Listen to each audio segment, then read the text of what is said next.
Welcome to the Sensible Center podcast, where two middle-aged guys drunkenly talk politics and political reform. Grab an adult beverage and enjoy the show. Further information can be found at sensiblecenterpack.com. You can reach us at sensiblecenterpack@gmail.com or follow us on X at USASCPack. Bob, you there? Hey, Kevin. Hey, good evening. We were going to do a Valentine's Day podcast, right? But we thought that would be a little suspicious. We should be with our spouses. Is that what we decided? We love to hate, not hate to love, something like that. Our relationship would take a different turn at this point. That's right. I enjoy talking to you, but I don't have to sleep on your couch. You could reimburse me in cash for all the gifts that I give you, Bob. Yeah, I've been taking lessons from the Fannie Willis Book of How to Live.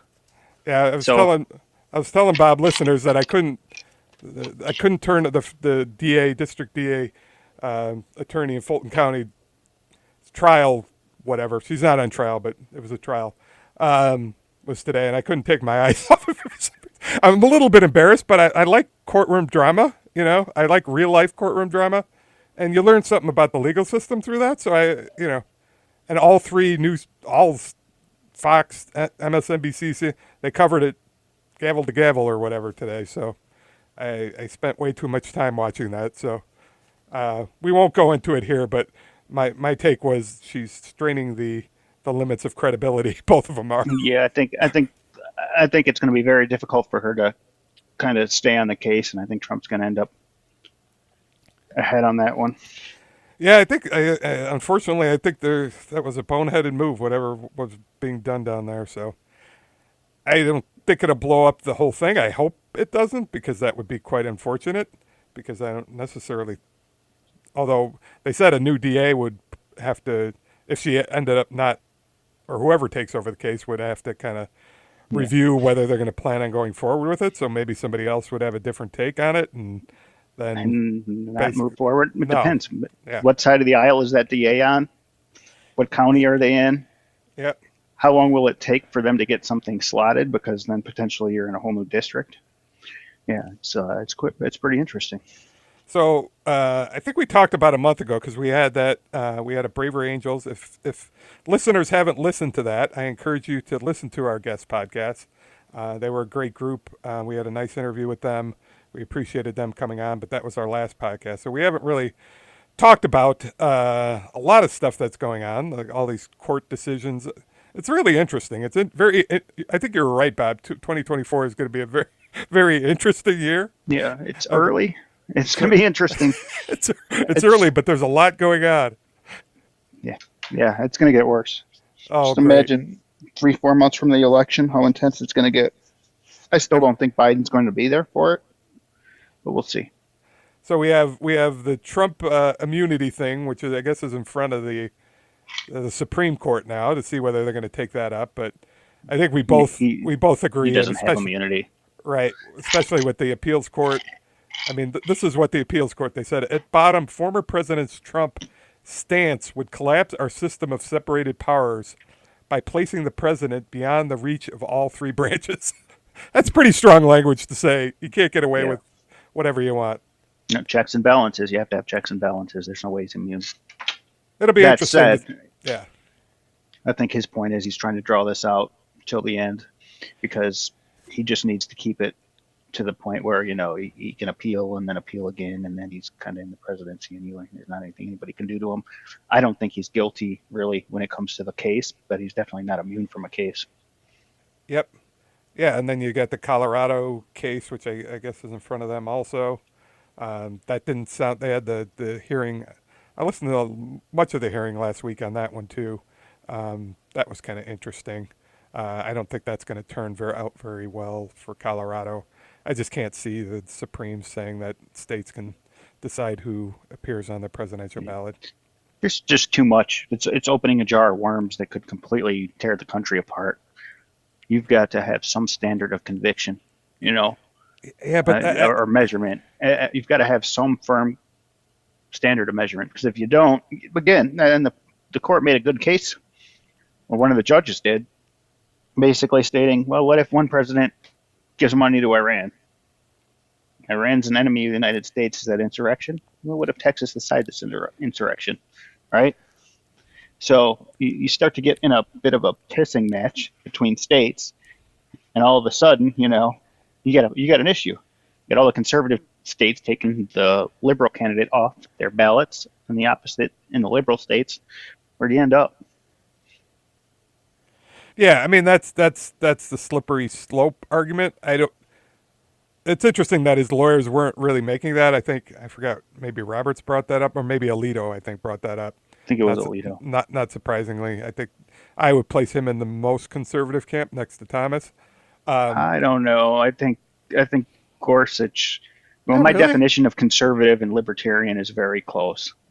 I think, and we've had that conversation before, but I think Gorsuch is pretty libertarian, where I do think Thomas is probably more of a right leaning. How do I say this? Without sounding partisan. I mean, he's on the right side of the aisle for sure, but I'm not sure if I would consider him, complete conservative. He still allows big government, for conservative purposes, and I don't, if you allow big government, you're not really a conservative in my eyes, right? So yeah, All Thomas is right. to the right, Alito's to the right. I like Gorsuch. I think he's probably my favorite on the court right now. The new guy. Yeah, yeah, All Gorsuch right. is great, and don't get me wrong, I like Thomas too. If we had a Hey, court full of copy Thomases, I'd be okay with him. what do you think of Sotomayor? Not a fan. not not surprising, but the two, they actually argued 2 points, which I wish they would show video of it, because I was listening to the audio because the stations were carrying the audio, and the arguments weren't that great. But one was this technical, whether he's an officer of the United States or not, which I think is a silly point if you don't consider the president an officer of the United States. And then the other argument was the courts can't decide the issue, that it needed an act of Congress, which then puts it back in the political realm, which I didn't think either of them were. Those were their two largest points from what I could tell in Trump's argument. Not that, so I'm kind of interested in what they're going to base their decision on. I'm guessing the decision's going to be kind of a head scratcher a little bit, but they're going to end up saying you just can't do this. But I'll be interested to see what the opinion looks like. Yeah, All I'm okay with the officer argument. I mean, he's not an officer by right. definition, and if you don't, and I think that's a bit of the difference between the left and the right, where I think the left looks more at the spirit of things, Right. generally speaking, and the right looks at like how is it written. Yeah, Look common at the sense. The left Constitution. How uses is the Constitution written? the The left uses Constitution's common written the same way. sense, right? No, And the right the just, left uses progressive thinking, which is not. The left looks at the Constitution as a living, breathing document, and all the right right. looks at the Constitution as law, right? So Yeah. Yeah, I mean, that, that's the I'm biggest difference, I think. I'm definitely on that. It's supposed to be a living, breathing document. But I Um, also agree that sometimes common sense has to apply right. because how things are written is still open to interpretation, Yep. and changes in technology and Right. I guess you could say, Lots of things. yeah, other things matter Cultures, as well. social, economic. Yeah. Yeah, I don't know if I like the term culture so much. I mean, if you look back at slavery, the Constitution, in the eyes of the Constitution, slavery was always illegal, even when it was allowed, and it shouldn't have been allowed in the first place from the point the Constitution was written, but it was. So the Constitution eventually forced people to get it right. But on the other hand, I look at something like the Second Amendment, Yep. and I see the Second Amendment as, the Second Amendment's been right since the beginning, and now we're trying to make it wrong, go the Ah, opposite direction. I would argue So that a lot was read into the Second Amendment.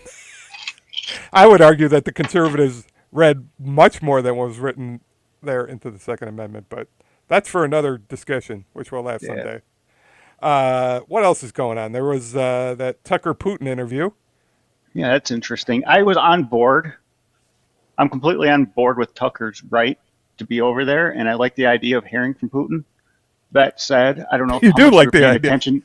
I don't know how much you were paying attention today to what was going on with Tucker, but he was doing videos from like Russian grocery stores Oh, and nice. like a train station, and talking about how great the grocery stores are and how good they have it over there. And then when you really read into it, you start to see that, well, they're paying a gigantic portion of their income on groceries over there, right? So to us it might be cheap, but to them, when you make $9,000 or $10,000 a year, what they're spending on groceries is crazy. When in America you're spending about 8% instead of 20 or 30 or 40, what they're spending over there, right? So Do you think it's he's just gaslighting us with that, or do you think? I don't know. Like I said, I was on board and I kind of thought his intentions noble until I started to see some of that stuff, and I thought, wait a minute here, he's kind of doing a complete advertisement for the way of life over there. And I mean, you know me, I'm not a huge fan of our politicians. I'm all for criticizing our politicians. I am, but I, I don't know. There's something there that just sets off alarm bells in my head. Like, what is he thinking? It's probably part of the interview deal, right?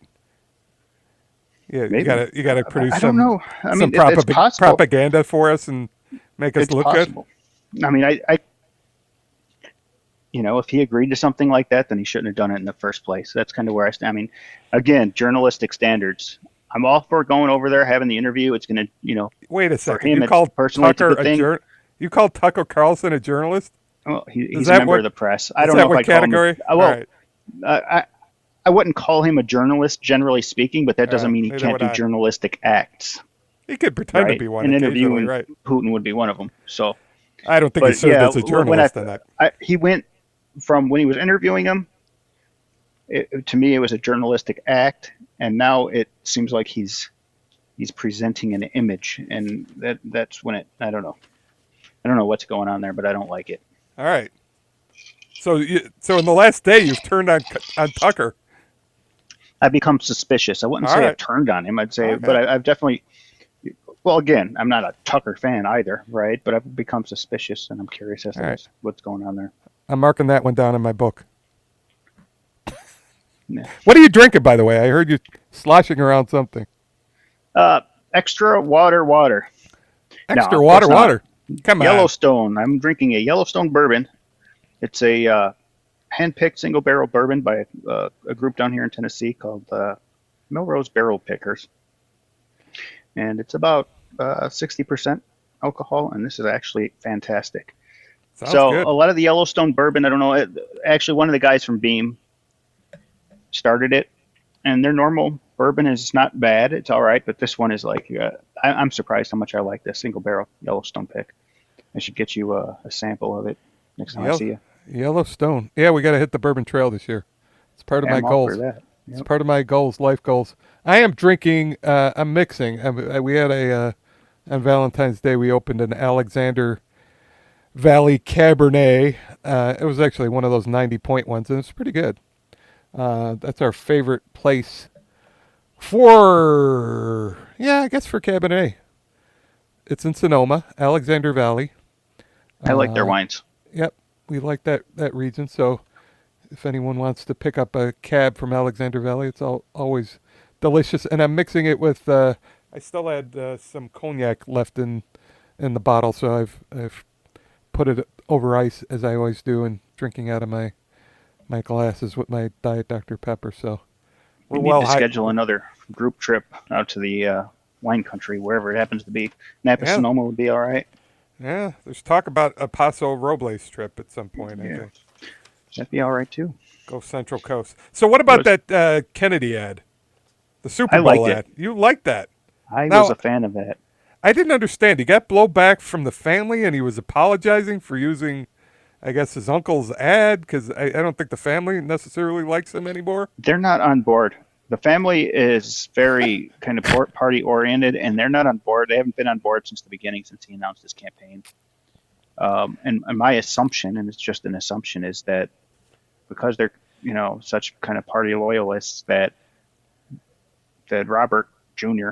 going outside of the normal process of letting the incumbent be an incumbent is why they've been speaking out against it. I Not thought that the ad was not great. that I he's a thought it was crank. smart. I don't know. I felt like it was, firing taking a shot when it didn't need to be taken, because he does, honestly, he doesn't have a chance.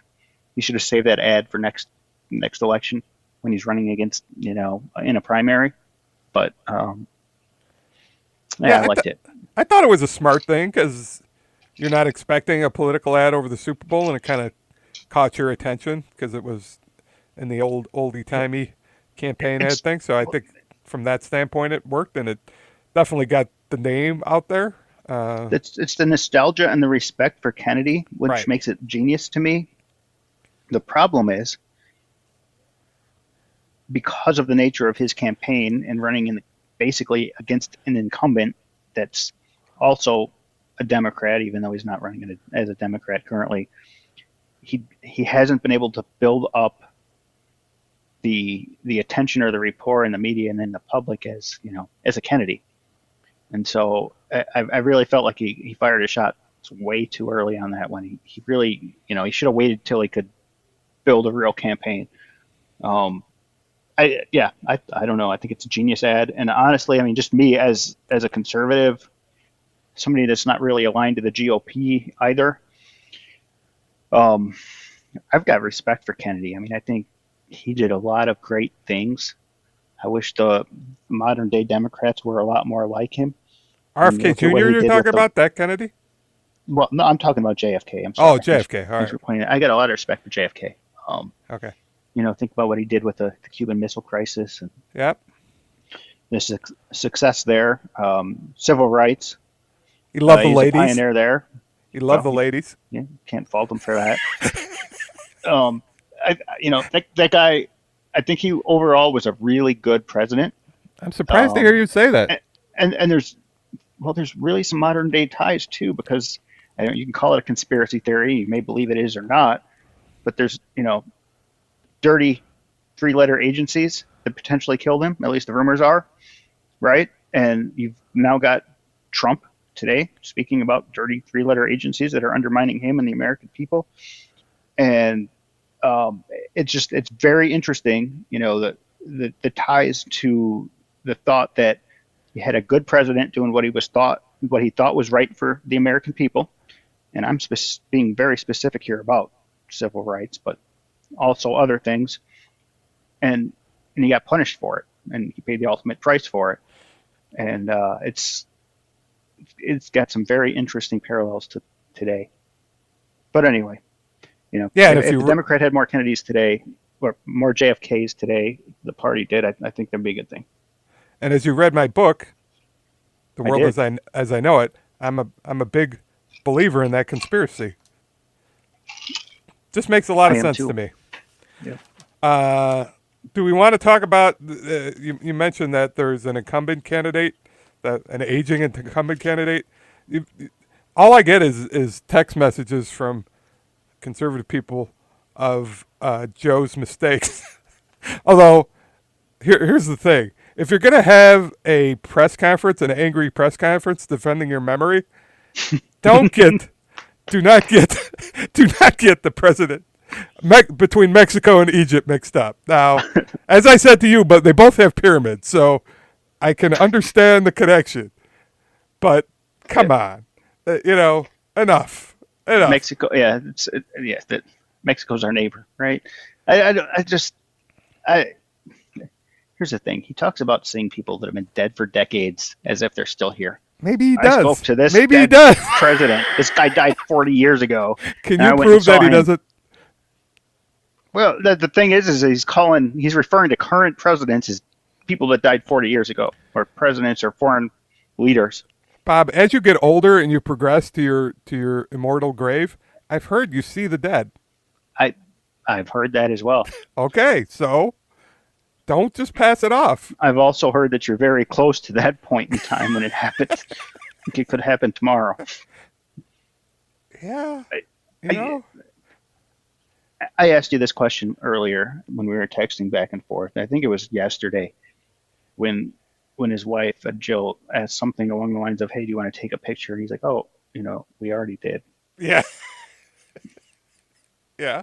And my point is, how difficult would it be for a bad actor or bad influencer to tell Joe he agreed to something, and he'd just be like, oh, okay. I understand we've got other people around him in power that are going to stop something crazy from happening. Yeah, it's a little bit But like Weekend at Bernie's. It is. I could. yeah, and he's running again.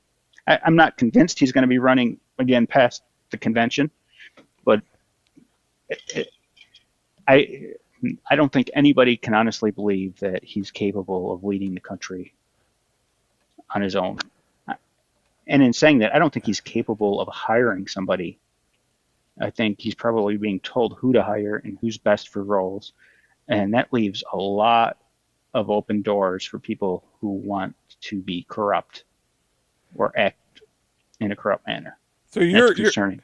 you're seriously concerned about, from a national security, from that standpoint, that he's just not capable. It's not just that he's getting old. You're actually concerned. And it's not just national security. I mean, on a lesser level, it's what's right for the country. Is he making decisions that are decisions being made that are right for the country or right for the people who want to make money off of the taxpayer?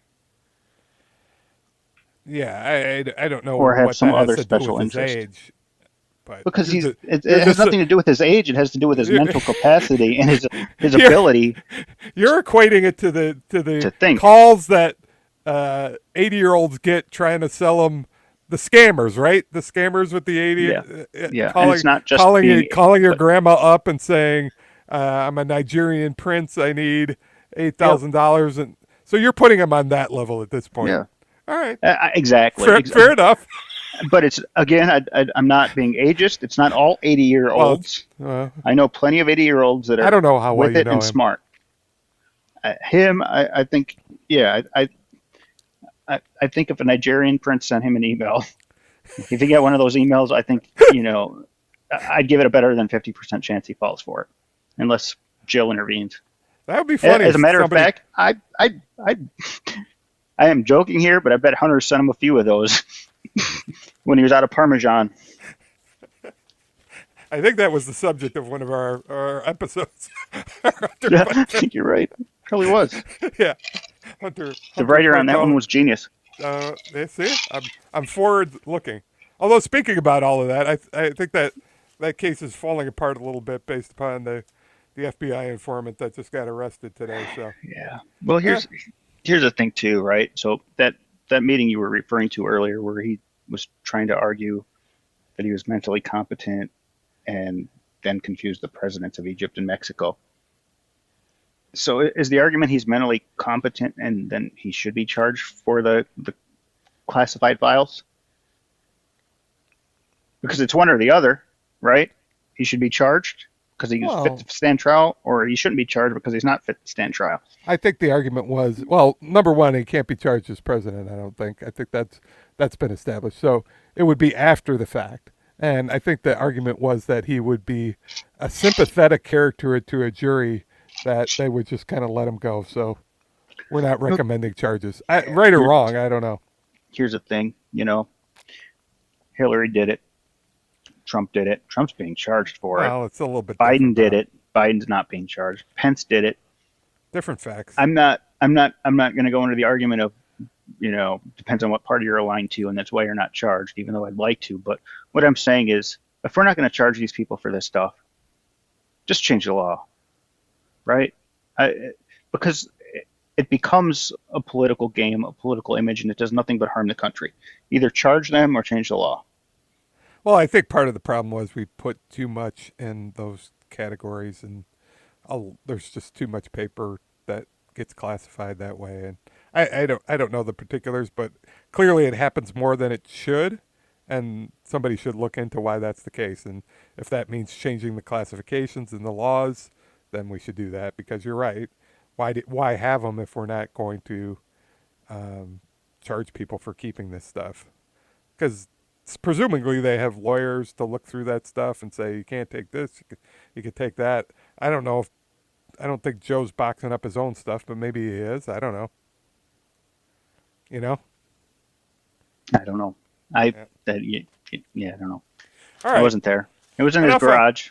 enough on that. We'll just hope and pray that something not that anything bad happens to the president, but that some political change happens that convinces him to move on. It would be nice if both the candidates could move on and we could have a nicer election with people who can take the country in a better direction. But here we are, February 15th, and that hasn't happened yet. We'll just keep on counting down. Who we got? So, We got about 9 months, a little under 9 months of the election, eight and a half yep, months. yep. It'll be fun. Anyways, so we had a couple other topics that we wanted to get into a little bit that we were going to talk about on our last podcast that we didn't get to. One is, and it's kind of topical because inflation data came out yesterday, was it? And it seemed a little bit hotter than expected. Primarily driven, I think, by housing, right? Yep. And so this is timely to talk about uh, possibly one of the reasons why we're seeing not only housing inflation, stickiness in housing, a non-correction, and I think a lot of people have heard about this, but at least generally, there's I don't know if you want to talk about sort of investors buying houses.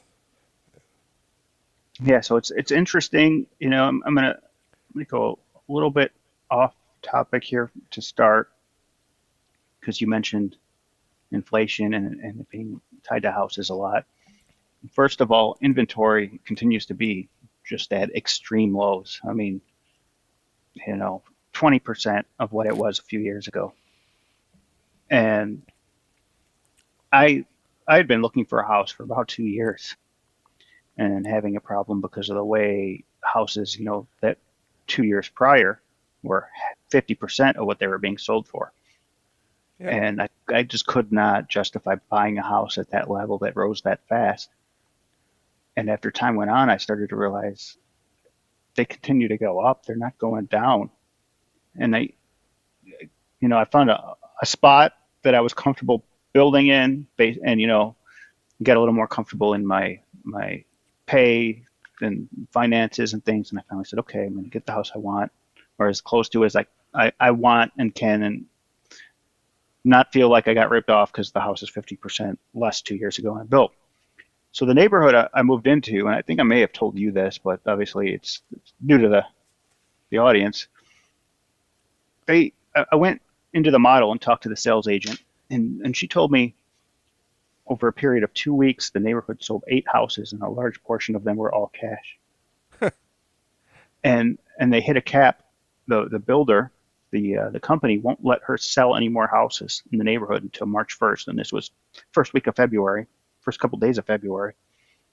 I said, well, why is that? And she said, well, they want to spread it out so we don't empty out the neighborhood and don't have anything to sell until the next phase opens. And she said, this is the first time that it had happened since the middle of COVID, and that she's got people lined up just waiting for March 1st to buy a couple more houses that they're going to put up. On top of that, they are going to raise prices in the neighborhood as a result. I said, that's Crazy, that's right? that's crazy. And I asked her about another agent who used to be the sales agent for this neighborhood, actually the sales agent that I had signed with, that had moved over 3-4 miles up the road to a different neighborhood, and she did the same thing. She sold 6 houses in the matter of a week and Wow. capped out the neighborhood, and it all happened suddenly, just like in a period of just things just took off. Now, granted, my neighborhood, again in Tennessee, I've met one family from Texas, and everybody else I've met, probably 10 couples, they're all from California. So it's California money moving out here. Um, Take from that what you will. I don't know. Could be political. Could be all the growth out here. There's skyscrapers going up like crazy downtown right now. There's 8 or 10 cranes out just within a few blocks of where I work. I can see them from there. There's huge growth. So I believe it that housing continues to drive inflation. So yeah. So what's the reasoning behind that, right? I think a lot of it's state dependent. There are states out there. Texas is one of them where inventory is going up, right? So I don't think it's all politics. So that's Um, basically maybe the ability to get permits and all of that stuff, right? It Kind of potentially, yeah. crank up the construction side, maybe, which I But think in some places that's an issue. I do. I think that is an issue some places. I think also there is some migration. Some of it is political. Some of it is taxes. Some of it is jobs. Some of it is just affordability, right? Some of it's more affordable to live in some states, and there's enough jobs out there that allow you to work remotely, so people make that move. Yeah, I mean, we Um, definitely saw a COVID probably migration of people moving away, yeah, probably from higher cost areas, which would lead to higher housing prices probably, and so they're cashing out at a higher level and maybe moving somewhere else and driving up the prices in that region, right? That's probably what you're seeing from the California side of things. but kind of back to the main topic. I mean, it is undeniable that investment firms are playing a large role in this. They're buying them up to rent as Airbnbs. They're buying them up to rent as single family rentals, and that is obviously driving up prices. It's obviously hurting, the little guy, the new family that's starting out, being able to afford houses. And honestly, I said it 10 years ago. Europe has been doing this forever. Yep. A large portion of housing in Europe is owned by Yeah. either companies or landlords. I guess you call them one and the same. And so I knew eventually it was going to come to America. Um, our zoning laws, as you alluded to earlier, and the ability to easily build things, even though we have a lot of land, is enabling that at this point. And these huge investment firms know how to influence law, so they can influence law so to make their investments more valuable. And Yeah. so So in the bill, 2021, just to give a little bit more background on it, I read in 2021, 40% of the houses in the Phoenix and Atlanta markets were basically bought by funds, either REITs, hedge funds, basically institutional investors. 40% of the houses. And I know people who've been in that market, who've been working for funds that buy up sort of a rent to own pattern. I do think you're head spot on in regards to this is sort of the European model. I think home ownership in the United States came about. Uh, I would say it's the 20th century, probably World War II, when we really promoted sort of home ownership rather than rentals.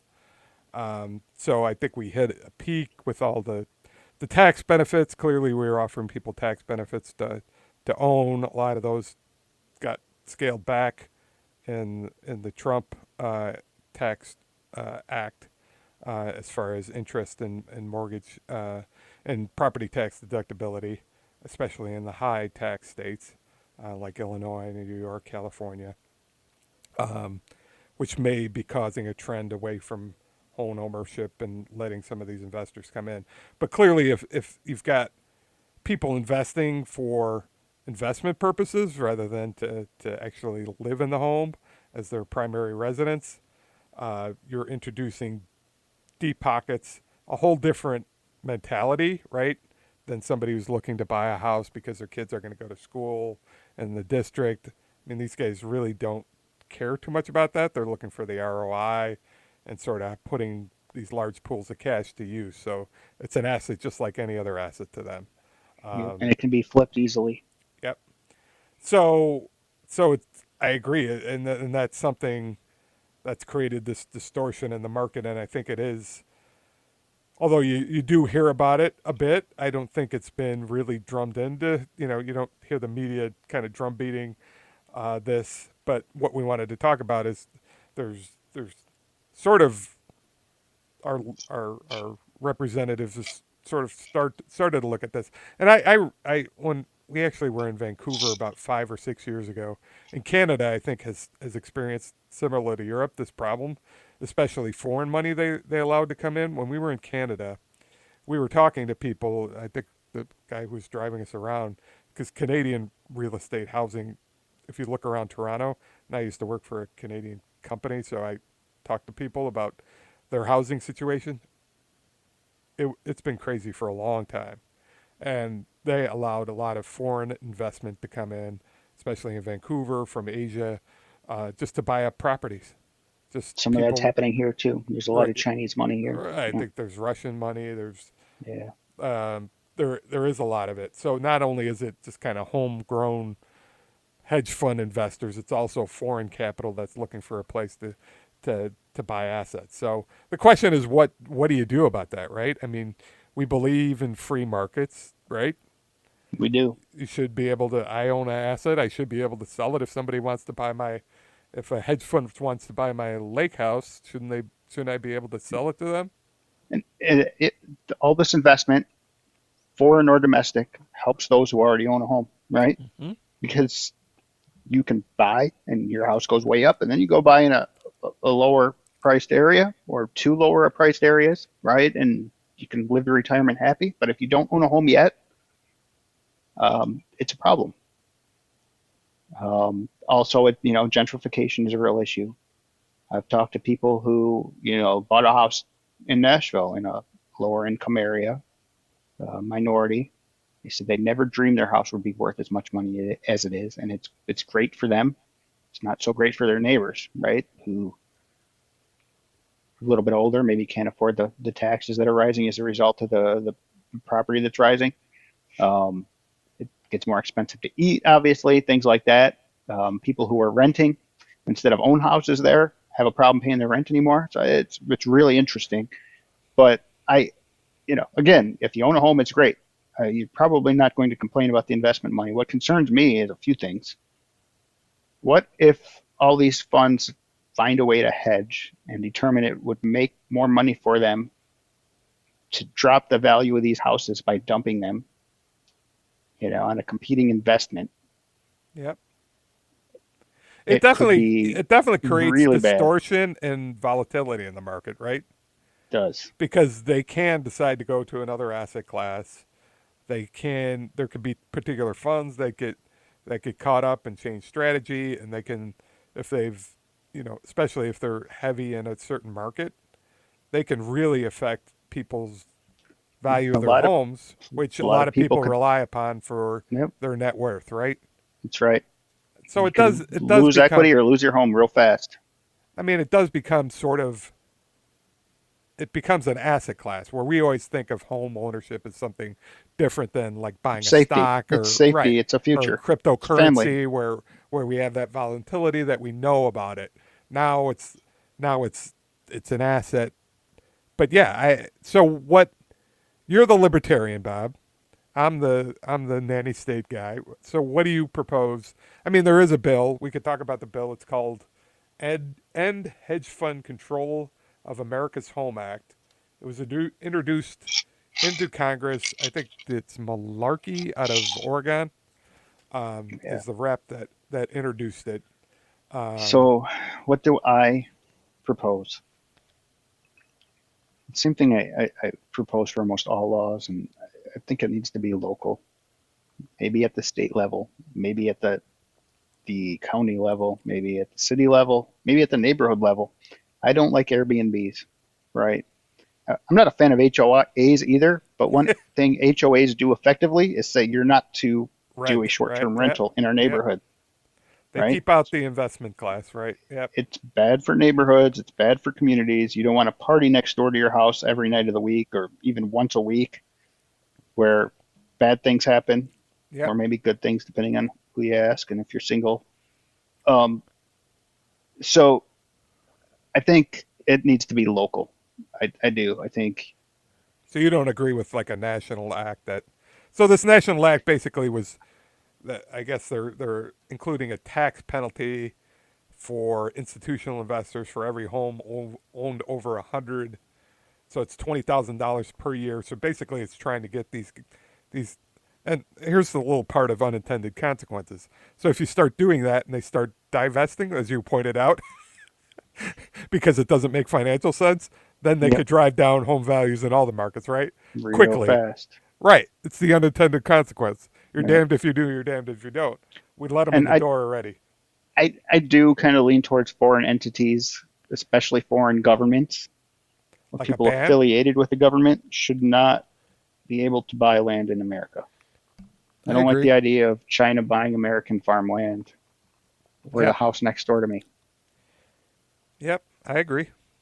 Um, so yeah, that may obviously have an effect on home prices and equity, but from a national uh, security standpoint, I don't think it's a great idea. Well, part of the thing is, so you wouldn't even be fine. Like these hedge funds get money from sovereign funds and whatnot overseas. You're saying even if they went through like a domestic hedge fund that raised money from overseas, they wouldn't be allowed to do it either. Yeah, it's I don't know. You know, when you get to that level, as long as they don't have direct, you probably have to have a percentage, right? Maybe a Right. non. They could maybe invest, but not have voting So rights, a minor percentage that right? if the hedge fund wanted to raise money. Yep. I mean, I'm fine. I think I'm fine with a total ban on institutional ownerships of homes. That's how far I would go. Yeah, I just, I just man, think it distorts things so a lot of people lose a completely. lot of equity with that law. Well, now they would, Yeah, they sure would. but That's that would bring home prices back down to probably where they Yeah, but if you theoretically. bought a house tomorrow, how would you feel about it on Saturday? I guess it. Oh well, you wouldn't feel that great. Right? Too bad, so sad. I mean, that's how I felt a year ago. I thought the same thing, like, oh, this would be great for me, right? Throw out the Yeah, throw out but you my might not have that issue. You throw out my saying you're principles. Yeah, well, yeah, you don't know. I mean, you throw out the market in the chaos, you don't know what's going to happen. What it comes down to is when you make a decision to do something, you better feel prepared that you can weather a storm. And if not, then you're dumb in the first place. Yeah, I mean it's really a kind of a sticky question because I think we all like the fact that home ownership is different than other assets, so we should kind of treat it differently. But then now that you've gotten so much in the door and the price run up that much, right? If we had started with these rules and said we wouldn't be where we're at now, and so it's like, how do we back out of this? Now that Pandora's box has kind of been opened, and I read that 26% of all homes sold in June 2023 were from investors. In the That's a country or big in a number region or in the a country. market, In the country, that's a huge number. that's a big number. That That's very a obviously frightening kept number. things afloat last year. That's it. And like we said, There's it's record low why we're inventory already. it's why we're not seeing inventory. It's not why we're not seeing the regular what we would expect correction when rates went up, right? Yeah, I I mean, was I was reading last month there was a large percentage increase in active homes listed, but at the same time, first thing is the bar was so low. While it was a large percentage, it wasn't much in the scheme of things. And secondly, at the same time, buyers went up and contracts went up. So a significantly large percentage of the large percentage got eaten up. hmm. So it continues to be, and that makes sense given my story at the Yep. beginning of this segment, right? I mean, it's interesting. Yeah, me. I've been tracking the Phoenix market, and I mean it's gotten a little bit, I would say, moderated or softening, but not anywhere near what I mean. Even the correction that people were predicting a year ago or so, or a year and a half ago, it just hasn't. And like you said, homes are 50%, 75, 100% higher than they were 5 years ago or 4 years ago, which is crazy. Um, so we'll see what happens on that. I think I'm good with something more drastic, uh, but um, I don't suspect anything will be done. Even, but maybe something will happen on a local level. Yeah, it is happening on a local level in some areas. New York banned Yep, Airbnbs or short-term rentals, I should say. So that you're covers right. VBRO or VRBO, whatever it is, Airbnb. I think California has done some of that. Some other local communities in Texas have done that. So yeah, it's happening, and in those areas, houses are getting cheaper. If the right people lose money, they'll reverse those laws. So we'll see what happens. Yeah, I mean, I think that's a good idea. I agree with you that real estate is always about local. You know, each market has its unique characteristics and its unique issues. So I think it probably is better off to be dealt with on a local level, um, that they could tailor it to their own conditions, rather than have a federal mandate that might affect markets differently, and then everyone has to abide by it. The other thing we wanted to cover, anything else on that? I'm good. So we're going to open up, hopefully not too long, but open up a topic that we've wanted to talk about, which is religious freedom. It hasn't really been in the news recently that much, I guess. I recently read a couple books dealing with religious freedom, and I think there's a lot happening on the court and legislature level that's sort of under the radar as far as religious freedom goes. Um, but I think it's an interesting topic. So, just to set the scene, when we talk about religious freedom, I guess the obvious example, I think it was in Indiana, probably 10 years ago, is the bakery asked to bake a wedding cake for a gay couple. It's Colorado. Colorado, that's true. There might have been another one in Indiana, but there's been a couple cases like that, I think. But I think you're right. There was one in Colorado. Um, so my first question is, why would somebody who clearly thinks uh, that a gay couple is an abomination, why would the gay couple want them to bake their wedding cake? That's the question I always ask. It's like, why, if these people are of that thinking, why? I understand the discriminatory issue, but why would you even want to press it? So I think part of why I say that is I think part of this is to set up legal cases and legal precedent rather I was going than to say that, but you said it yeah. for me. Yeah, I think on both sides of the issue. I think both on the people who are promoting religious freedom and on the other side for the LGBTQ and various other communities that have been discriminated against. Or I think on both sides, I think there's definitely a desire to get this in the court system and get that resolved. So, because on the face of it, it's just like, okay, go somewhere else, and maybe there isn't somewhere else to go. Um, but I know if somebody had that opinion of me, I would say I'm not going to give you my business. Yeah, But I don't like feeling uncomfortable, right? right, It doesn't really matter what it's about. I don't I, I don't like being in an elevator with people that make me feel uncomfortable, let alone going into their business and trying to get them to sell me something. So I, I'm on par with exactly what you're saying there. I think it's kind of ridiculous. but maybe the cake is really good. That could be Maybe it's really good cake. maybe In which case, maybe maybe I would. Maybe I would. maybe being a bigot is a prerequisite to making the best cake in the world. Maybe they are good cake bakers. Yeah. No, yeah. To play devil's advocate here, and I think you probably know already, I'm on the right of the religious person's. I'm on the side of the religious person's right to refuse. That said, you run a business, somebody's willing to buy your cake. Wedding cakes and bakeries are expensive. It's not uncommon to find $100 specialty cake at a bakery, right? You're not a grocery store, you're a bakery. You make $100 selling a cake. I don't care what you got to put on it.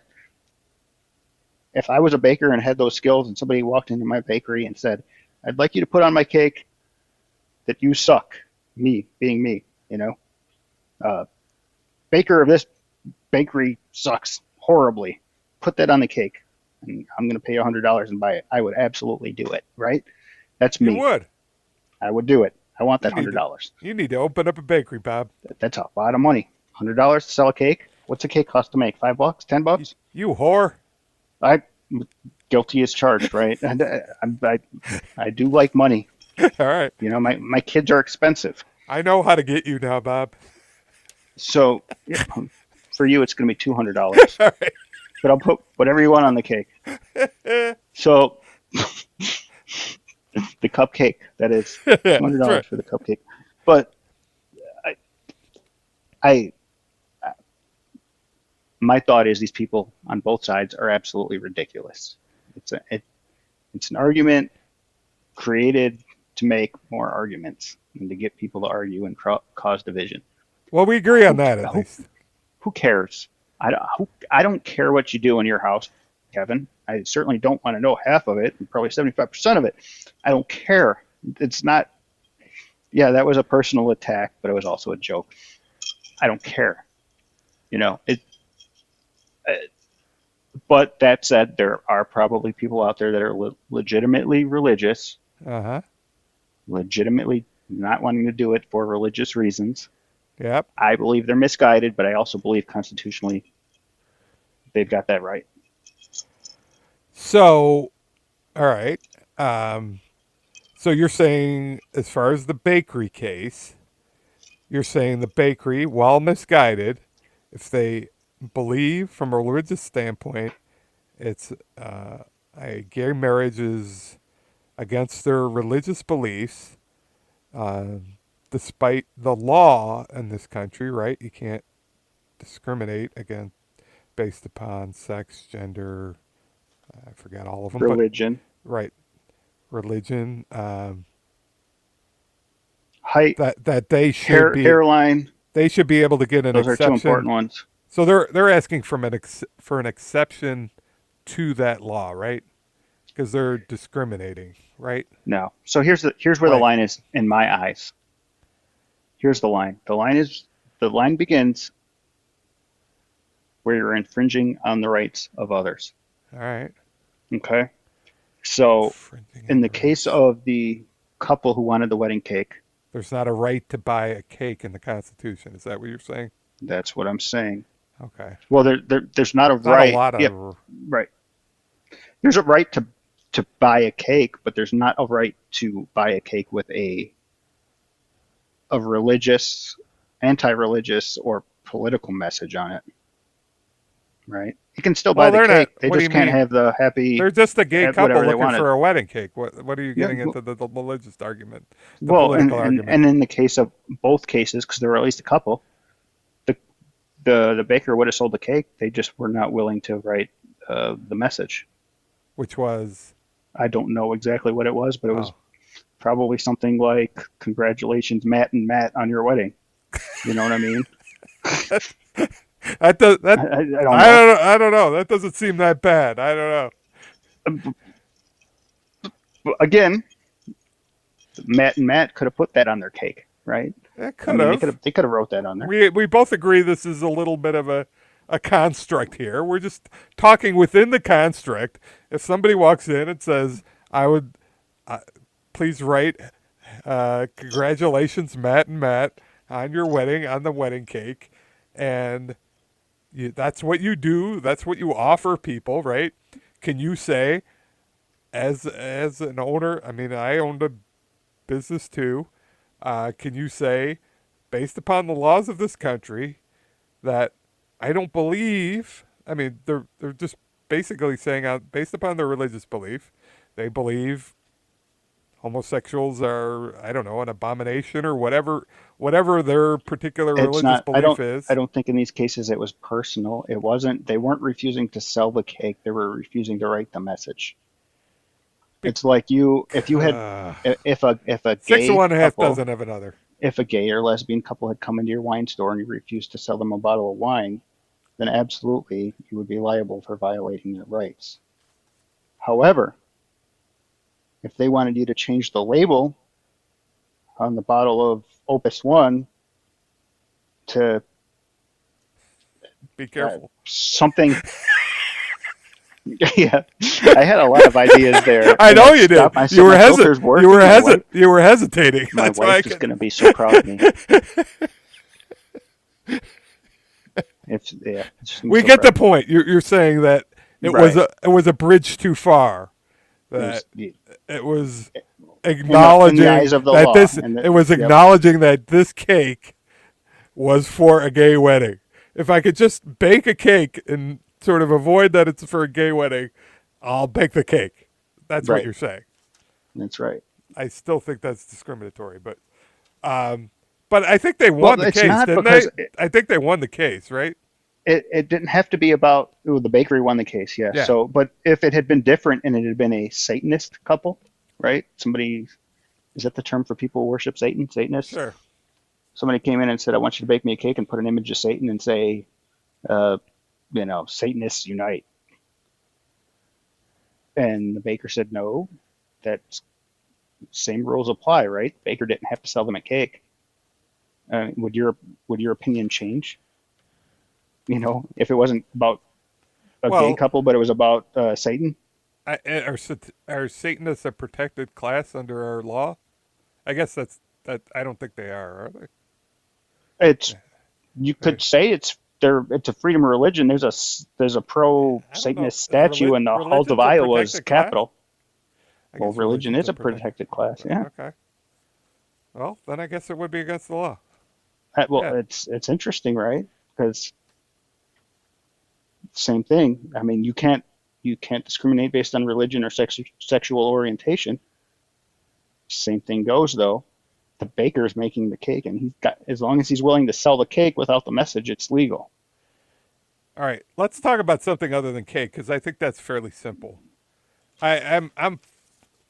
I'm fine with the baker not baking the cake, I guess, because I think there's other options, right? I think it's fairly easy to find another baker. So let's go to like the Hobby Lobby case where the ACA required them to include birth control, right? And their health insurance plan, right? So they asked for based upon their now there's many different things in this case that really kind of blur it even more. One, Hobby Lobby is not a person; it's a corporation, right?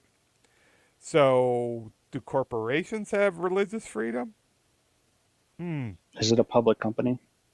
It doesn't matter. It's a corporation. They've incorporated. Okay. So they get the protection, the liability protection, and whatnot as a corporation. So it's a non-personal entity. And we've talked about whether corporations have rights under the Constitution. I generally don't believe they do, um, because I think they're a legal construct and they're not a natural person. So you've got that, and then you've got the fact that I think they offered birth control before the ACA and only brought it up, at least from what I read, they only brought it up after the fact.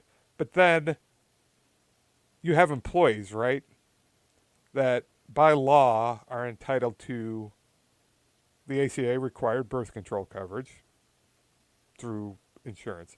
I guess Hobby Lobby could have paid a fine or a penalty or whatever, based upon the requirements of the ACA. I think they decided not to do that and to fight the case, saying because of their religious freedom, they didn't believe in birth control. So they, by offering it to their employees, they were going against their religious beliefs. So I read this book called The Crusade, which I recommend because it kind of goes into this whole religious freedom and what's happening in the courts and how this is kind of a back. There's definitely a movement within the legislatures and the courts to kind of push back on a lot of the, especially on Christianity, the more secular views of our kind of government pushing towards more of a secular state from what they view as kind of a historical Christian country. Um, so Hobby Lobby's a big promoter of that. Um, so they supposedly they covered this drug before. They've invested money in uh, manufacturers import most of their products from China, which is unchristian, have different abortion policies. I'm just guessing. So it's just sort of, I would say, it appears convenient that they have an issue here, but there's other parts of the business that they've sort of overlooked some of those things, I guess. Um, but I guess the point is here, you're really creating a heavy burden on your employee then. So to me, the switching costs are higher from a bakery where you could probably go to another baker or bake the cake yourself or do a million other things. Here, you're an employee of Hobby Lobby, presumably for a good deal of time where you were covered before and now you've not being There's covered under certain there's no things. switching cost if you never worked for Hobby Lobby. But if you were an employee there, Did they already have it? yes, Did they my have it and understanding cancel is it? that they had it before. Yeah, they had it and they canceled it. So that, I mean, yeah, I think that somewhat complicates things. I think probably the employee, if they left for purposes of the coverage being cost, should be their loss should be eligible for unemployment, Well, right? that's a whole other matter we could get into. But but you know, I think I look at it from a free market standpoint. I know we're talking about religion. If you don't like that employer's benefits, go work for another employer. What does I Hobby Lobby pay? At best, minimum wage. At best, maybe a couple of dollars over minimum wage. I You I, go work at uh, lots of other companies I that don't are. I don't disagree. And again, I would equate it to higher switching costs than the guy in the bakery situation, right? It is a little bit more to, especially if you've worked somewhere to go find another job. It's not necessarily something you want to do. So it's, but the problem is here that the religious freedom, they're passing along that burden to their employees, whether it's switching jobs or paying for this out of pocket, right? They're religious, and you talked about as long as it didn't impose anything on other people or quote unquote a right. But Yep. but to me, religious freedom should be borne by the people who are espousing that freedom, right? The cost of it is So, being passed upon to somebody else, right? They're passing on the cost of their beliefs to somebody else. but they have that right constitutionally. I think they I see. I'm I'm trying to stay pretty out of sure they metaphors won. here, but I can look at many other examples of metaphors where you're passing on the cost of your belief to somebody else. And I'm not going to say the number one thing I'm thinking of right now because it's going to take us way off topic. But if you just look at it as the letter of the law, and the law being the Constitution, you have the right to religion, Yeah. right? They can And practice given their that right, religion. you can make decisions. They can practice. Nobody's telling they can't practice their religion, Bob. They have freedom of religion. They can But if their believe whatever religion they want. says birth control is a sin or immoral, But they own a corporation now.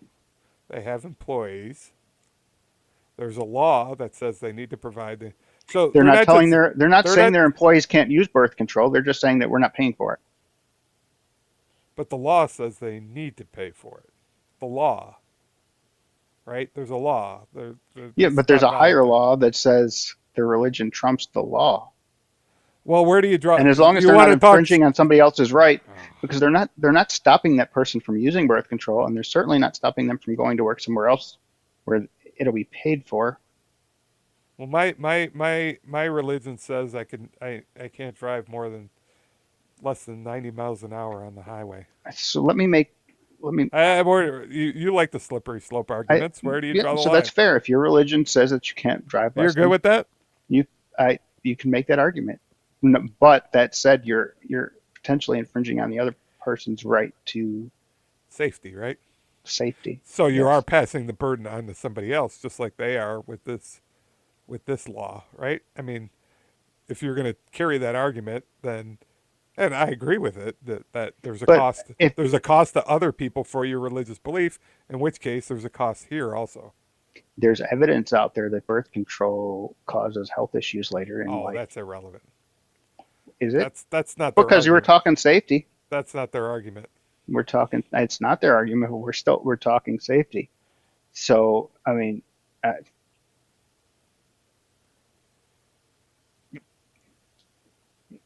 it's no. You might have people back 10 years ago when the laws changed and people quit smoking in the shop anymore. People quit because the law said you couldn't smoke when you were running a machine. So people retired or quit and left.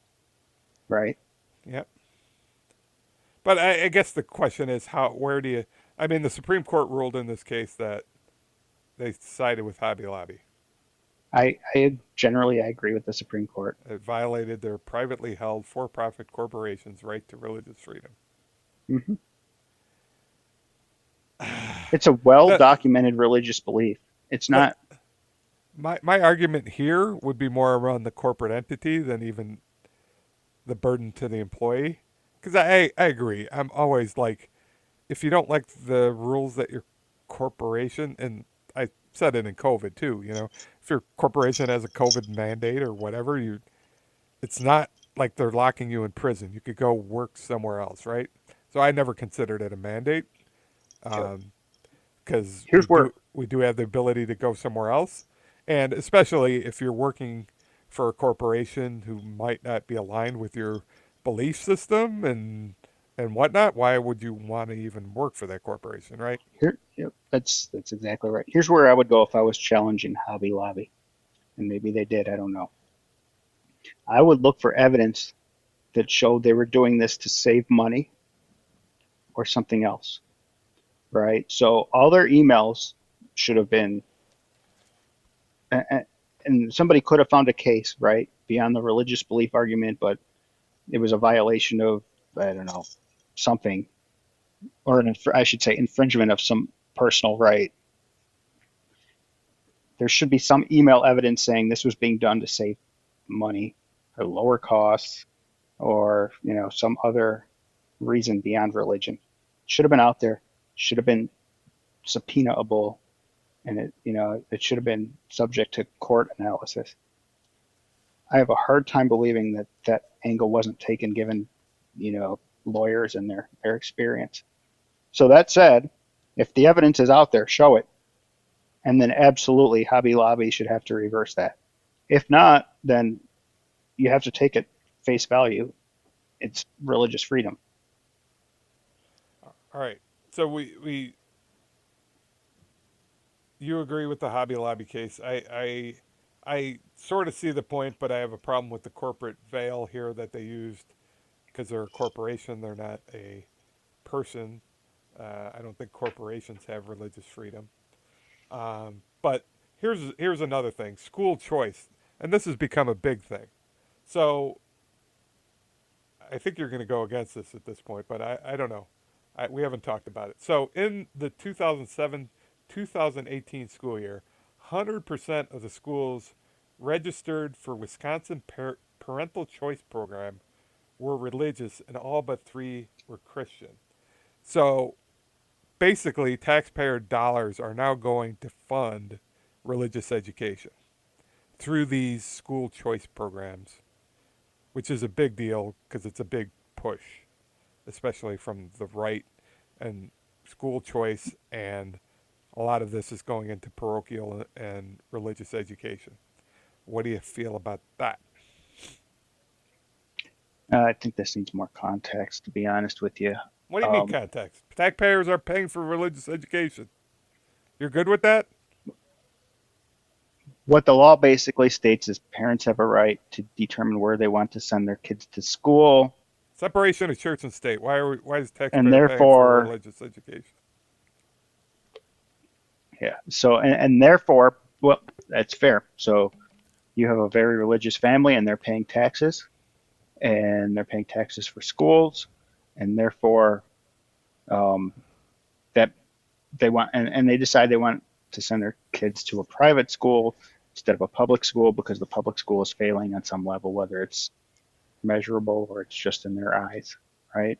I'm I'm assuming there's some measurability to it. I think what it comes down to is there does need to be some measured reason, and if there's a measured reason, I think it's completely fair because they're What's paying completely fair? taxes. It's Who's paying completely fair to taxes? say the children's parents, they're paying taxes for schools. Public schools, right? Well, they're paying taxes for schools when they have kids and they want their kid to have the best education. And by some level, the public school is failing or the alternative is failing, so they want to send Wow, their kid to the non-failing school. I think that's fair. that's that's They're that's paying it. taxes. So you're good with school choice, and you're good with if that I'm good with choice, school choice. if that happens to be a religious school. Even though I guess in this case, 100% of them are going to religious schools.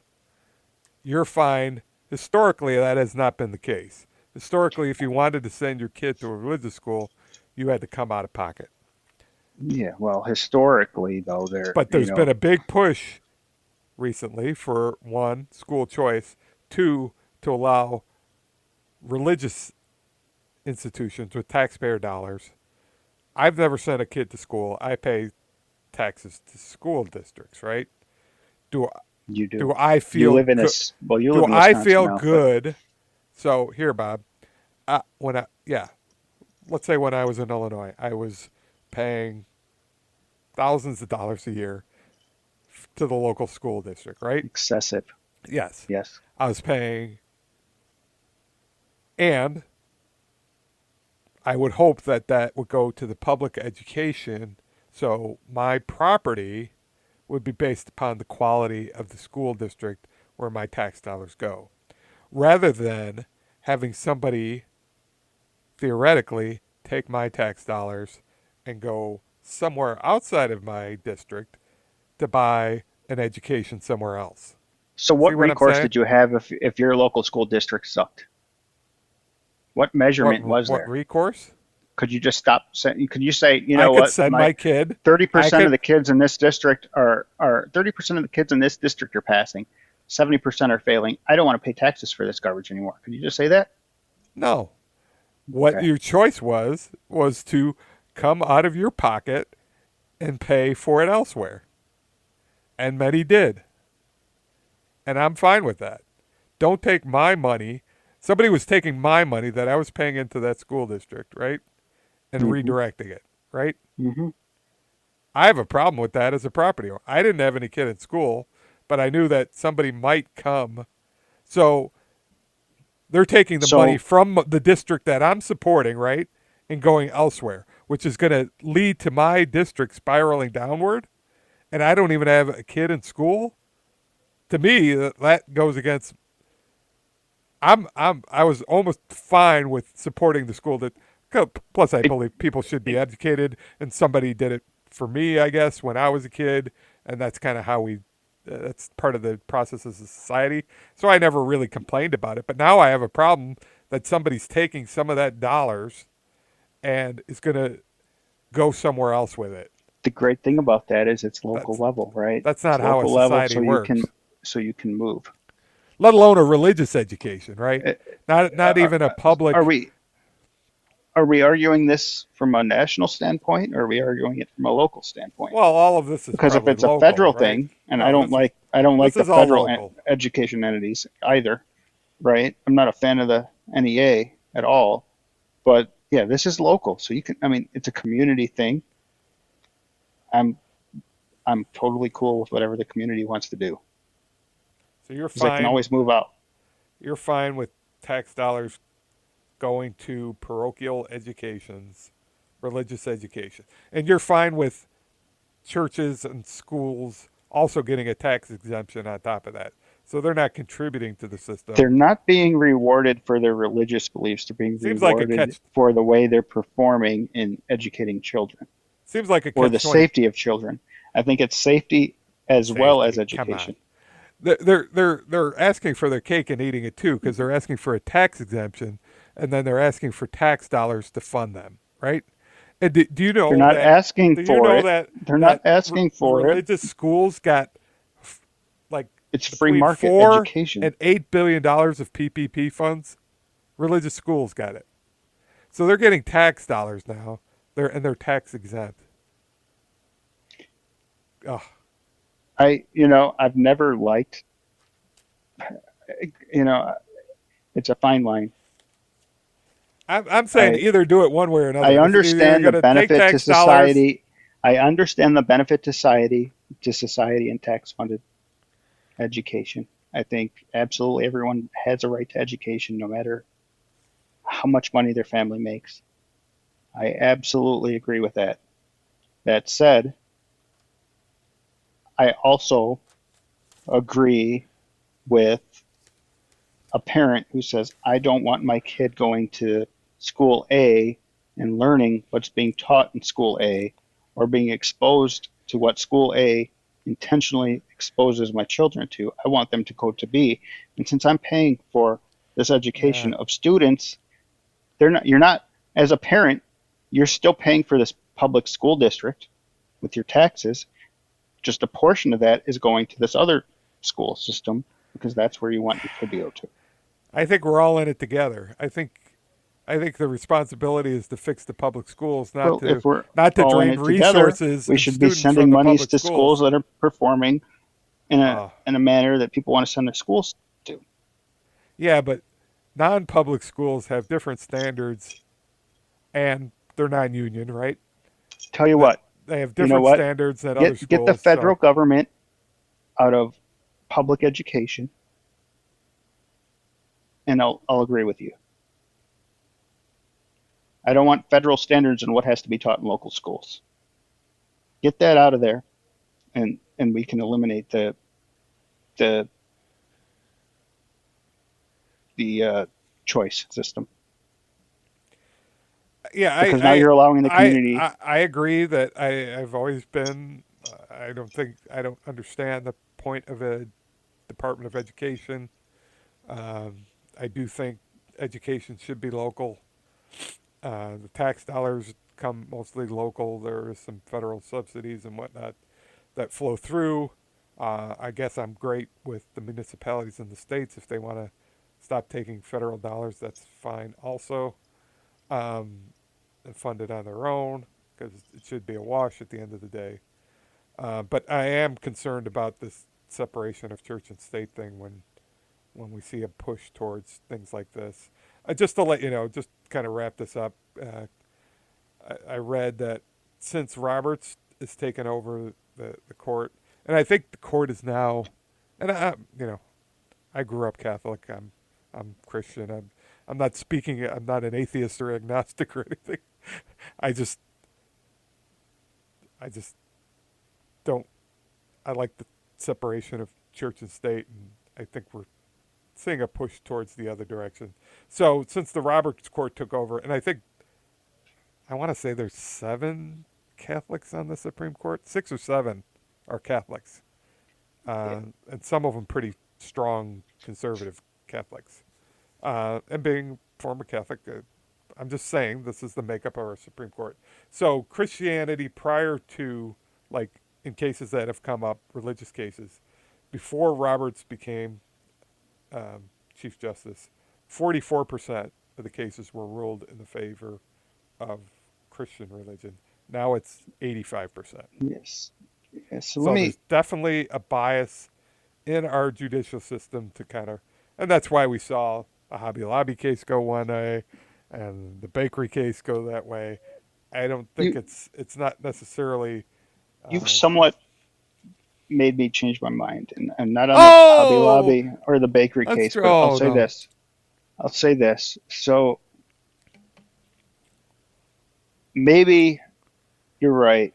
Tax money should not go to religious schools. But that said, other private schools without a religious class, right? So religious schools, generally speaking, you have to go to class once a week or once a day or whatever oh it is yeah, to learn about there's religion, religious right? education. Yep.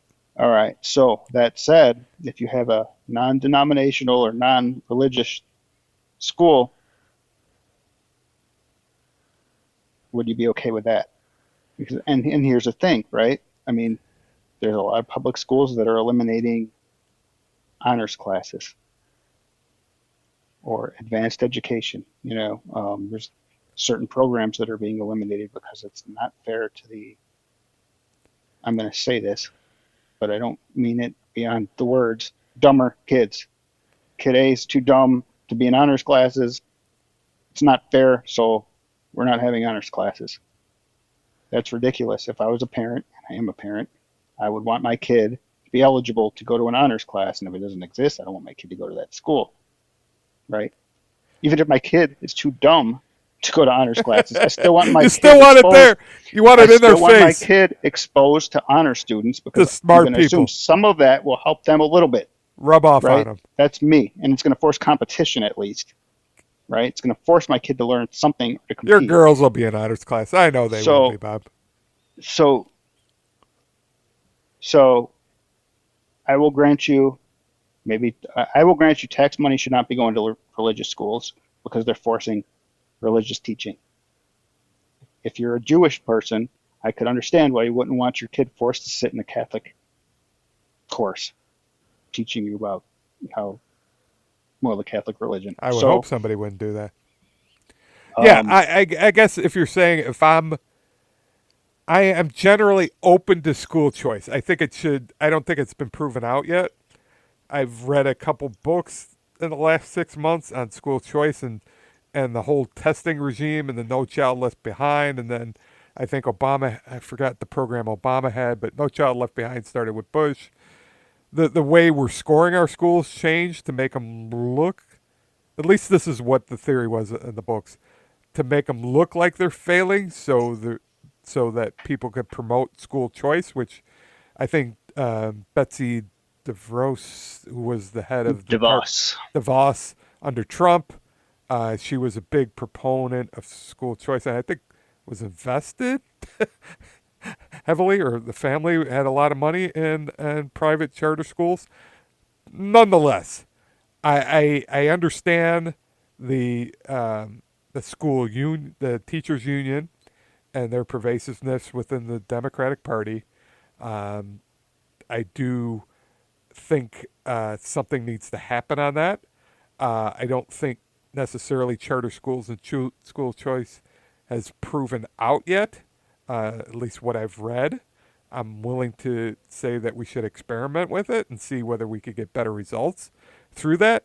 My fear is that we hollow out our public schools and they end up going down a further cycle, which might be the goal of the for profit charter school program and companies that invest in charter schools, which is a further privatization of what I consider sort of not so much, I don't compare schools to prisons, but some people may. Um, Similar to prisons where we've privatized them and then the incentives all change. So I'm open to it, but I think we need to be very careful with how we go about it. We shouldn't necessarily just jump into it. We should research it. We should have studies. We should do it on a limited basis to understand what the end results are. And if the end results are positive for students and society as a whole, absolutely, we should go in that direction. But I think there's money behind trying to push us in that direction prior to being fully investigated. I guess that's my point. So are you saying You have a charter chance. schools are good as long as they're not religious? Or are you saying no? No, I'm Is saying the argument changing? I'm saying they deserve. I'm open to the idea, but they should be researched and well documented if they actually result in what they're saying that they're going to do. Right? There should be studies done longitudinally saying, okay, what happens when we have Who's choice? paying for these studies? Well, I don't know, the Department of Education. How many We kids could have had their education paid for? we should have longitudinal studies saying, okay, here's what happened in this district when we introduced school choice.